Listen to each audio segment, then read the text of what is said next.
किस तरह से चूड़ी तैयार की जाती है और हैदराबाद की ये मशहूर चूड़ी जो कि दुनिया भर में यहाँ से जाती है वो कितने मराहिल से गुजर कर, कितनी मुशक्क़त के बाद और कितने लोगों के हाथों से होते हुए ख़वातीन के हाथों तक पहुँचती है। ये चूड़ी बनाना इंतहाई मुश्किल काम है और ये काम एक दो इंसानों का नहीं बल्कि इसमें कई अफराद की मेहनत लगती है।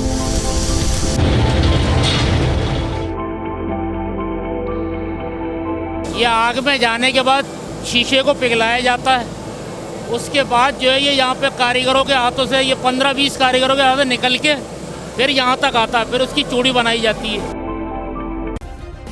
सब्सक्राइब करें और बेल दबाएं ताकि कोई खबर रह न जाए।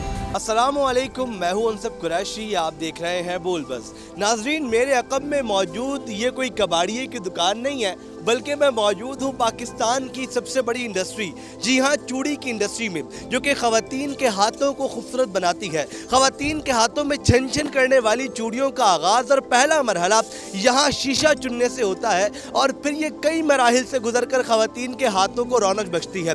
आज के इस वीडियो में, आज के इस प्रोग्राम में हम आपको बताएंगे कि किस तरह से चूड़ी तैयार की जाती है और हैदराबाद की ये मशहूर चूड़ी जो कि दुनिया भर में यहाँ से जाती है वो कितने मराहिल से गुजर कर, कितनी मुशक्क़त के बाद और कितने लोगों के हाथों से होते हुए ख़वातीन के हाथों तक पहुँचती है। ये चूड़ी बनाना इंतहाई मुश्किल काम है और ये काम एक दो इंसानों का नहीं बल्कि इसमें कई अफराद की मेहनत लगती है। अगर आप मेरे अक़ब में देखें तो इस वक्त यहाँ पर जो है वो शीशा चुनने का काम हो रहा है। ख़वातीन जो है वो शीशा चुन रही हैं और सबसे ज़्यादा मुशक्क़त का काम है यहाँ पे शीशा चुनना, क्योंकि यहाँ पर सिंध भर से जो है वो ये शीशा लाया जाता है, ये बॉटल्स लाई जाती हैं और उसके बाद फिर इनको चुना जाता है, इनको तोड़ा जाता है। आइए आपको इंडस्ट्री के अंदर लेके चलते हैं और वहाँ दिखाते हैं कि कितनी मेहनत के साथ चूड़ी तैयार की जा रही है। आइए मेरे साथ।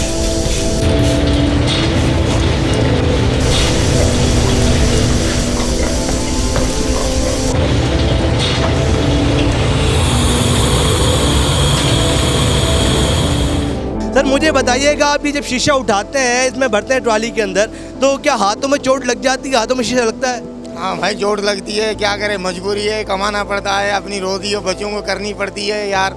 ये तो काम ऐसे ही है, क्या करना पड़ता है यार, ऐसे ये काम। तो कौन कौन सी तरह के शीशे या अलग अलग कलरों के शीशे मैं देख रहा हूँ यहाँ पर मौजूद हैं, तो ये कहाँ से आते हैं?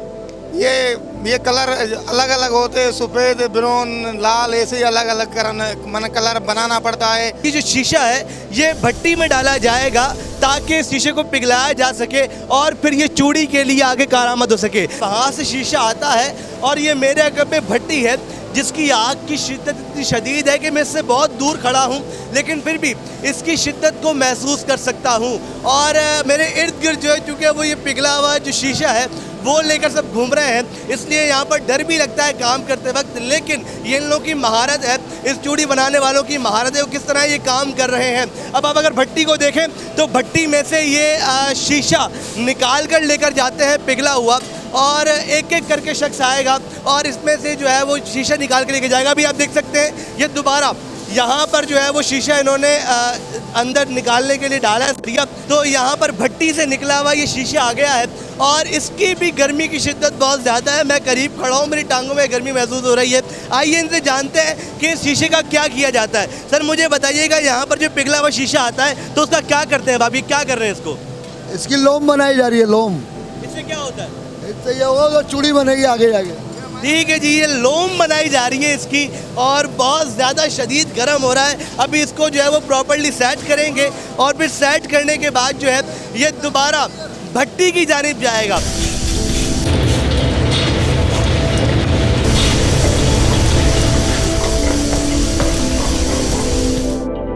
ये एक और मरहला है यहाँ पे चूड़ी का, वहाँ से लूप बन के जो है शीशे का यहाँ पर आता है, उस लूप को दोबारा से भट्टी में डाला जाता है। आइए इनसे मालूम करते हैं कि दोबारा इसको भट्टी में क्यों डालते हैं। जी मुझे बताइएगा, जो पिघला हुआ अपने पास जो ये शीशा आता है उसको दोबारा भट्टी में क्यों डालते हैं? भट्टी में लोम को गलाने के लिए डालते हैं, वहाँ से आएगी तो गलेगी तो चलेगी, गलेगी नहीं तो लोम चलेगी नहीं, इस वजह से डालते हैं इसको। गला के हम रखेंगे, थोड़ी हवा लगेगी, फिर इसमें ताव लगा जाएगा ना, फिर पूरा मुट्ठा चलेगा। पहले भट्टी से निकाल के जो है वो लूप बनाया जाता है, फिर दोबारा से जो भट्टी में डाला जाता है ताकि ये शीशा प्रॉपर्ली काम कर सके। आइए अब यहाँ से शीशा निकलकर उस मशीन में जाएगा जिससे टूटी हुई चूड़ी बनती है।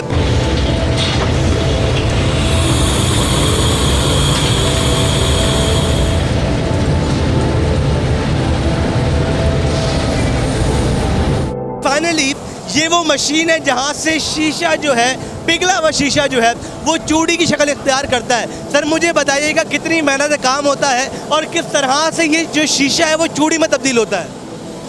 ये आग में जाने के बाद शीशे को पिघलाया जाता है, उसके बाद जो है ये यहाँ पे कारीगरों के हाथों से, ये 15-20 कारीगरों के हाथों से निकल के फिर यहाँ तक आता है, फिर उसकी चूड़ी बनाई जाती है। हमारा सिर्फ टेक्निकल काम है, बाकी सारा काम पीछे से होकर आ रहा है। बिल्कुल ठीक है जी, यहाँ पे जो है वो इनका टेक्निकल काम है और ये मशीन के साथ आग जल रही है यहाँ पे जो कि इसको चूड़ी में कन्वर्ट कर रहा है। ये वो मशीन है जहाँ से चूड़ी बन के निकलती है प्रॉपर्ली और उसके बाद जो है ये टूटी हुई चूड़ी स्प्रिंग की सूरत में होती है और फिर इसको जो है वो मज़ीद इस पर काम किया जाता है।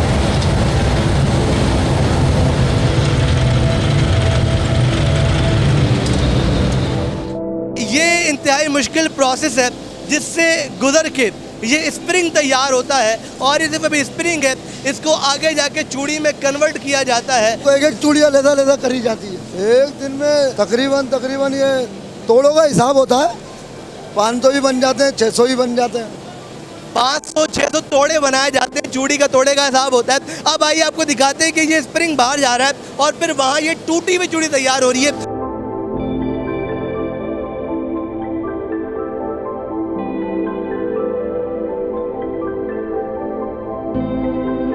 जी मेरे हाथ में इस वक्त ये चूड़ी मौजूद है जो कि उस मशीन से निकल कर आई थी और आप देख सकते हैं कि ये स्प्रिंग की सूरत में है, ये अलग अलग चूड़ी नहीं है। फिर यहाँ पर आके जो है वो इसको अलग अलग किया जाता है। आइए इनसे जानते हैं कि यहाँ पे अलग किस तरह करते हैं और फिर ये आगे जाके कहाँ पहुँचते हैं। सर मुझे बताइएगा, चूड़ी जो है वो स्प्रिंग की सूरत में अंदर से निकल के बाहर आती है, इसको अलग अलग किस तरह किया जाता है और फिर आगे का प्रोसेस क्या होता है इसका? ये हीरा कहलाता है, इससे इस पर निशान लगाया जाता है, इसको यहाँ से अलग अलग किया जाता है। ये अच्छा, तो ये जो हीरा है आपके पास हाथ में, अगर आप मुझे एक मिनट दिखा सकें तो ये नाजरीन इसको हीरा कहते हैं। हालांकि ये हीरा नहीं है लेकिन ये हीरा है। तो इस हीरे से जो है वो आप इसको अलग अलग कर रहे हैं, ये भी चूड़ी का बना हुआ होता है? नहीं, ये कोई पत्थर है, इंडिया से आता है ये। उससे ये चूड़ी जो है ना नरम हो जाती है, हाथ के दबाव से उसको काट देते हैं। सही है जी, ये जो है वो ख़ास तौर पे इंडिया से आया हुआ पत्थर है जिससे ये स्प्रिंग चूड़ी की सूरत में तब्दील होता है, फिर आगे जाके इस चूड़ी को भरा जा रहा है। अब आप देख सकते हैं कि यहाँ पर जो है वो चूड़ी को जो है वो एक साथ जमा किया जाता है और उसके बाद फिर ये जो चूड़ी है ये आगे जाके प्रॉपर्ली जो है वो धागे में बांध दी जाती है और फिर धागे के साथ ये आगे चली जाती है। लेकिन ये जो चूड़ी है ये प्रॉपर्ली यहाँ पर अभी तैयार नहीं होती। सर मुझे बताइएगा, यहाँ से ये चूड़ी है हमारे पास, ये तोड़ के क्यों भेजी जाती है आगे? तोड़ के इसलिए भरी जाती है क्योंकि तोड़ के ही चलती है, आगे जाके जुड़ती है ना, ये इसी वजह से नागा लगता है। सही है जी। अच्छा, आप देख सकते हैं कि जितनी भी चूड़ियाँ यहाँ पर मौजूद हैं ये सारी की सारी, चूँकि नाजुक बहुत हैं, ये सारी की सारी टूटी हुई चूड़ियाँ हैं। ये आगे जाके जो है वो जोड़ी जाती हैं और ये फिर एक लंबा प्रोसेस है, इसको जोड़ा जाता है, इसको डिज़ाइन दिया जाता है और इसमें जो है वो बहुत सारी चीज़ों को तब्दील किया जाता है।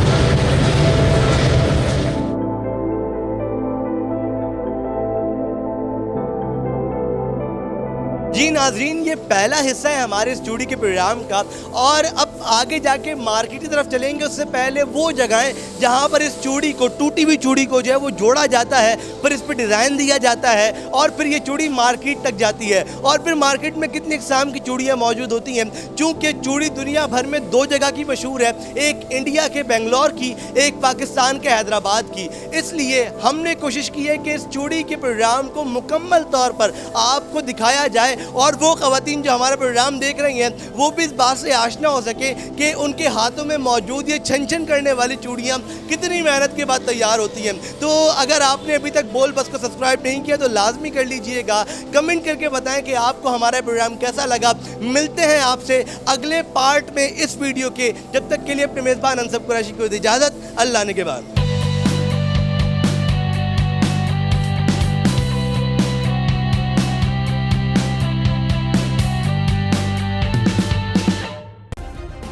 सब्सक्राइब करें और बेल दबाएं ताकि कोई खबर रह न जाए।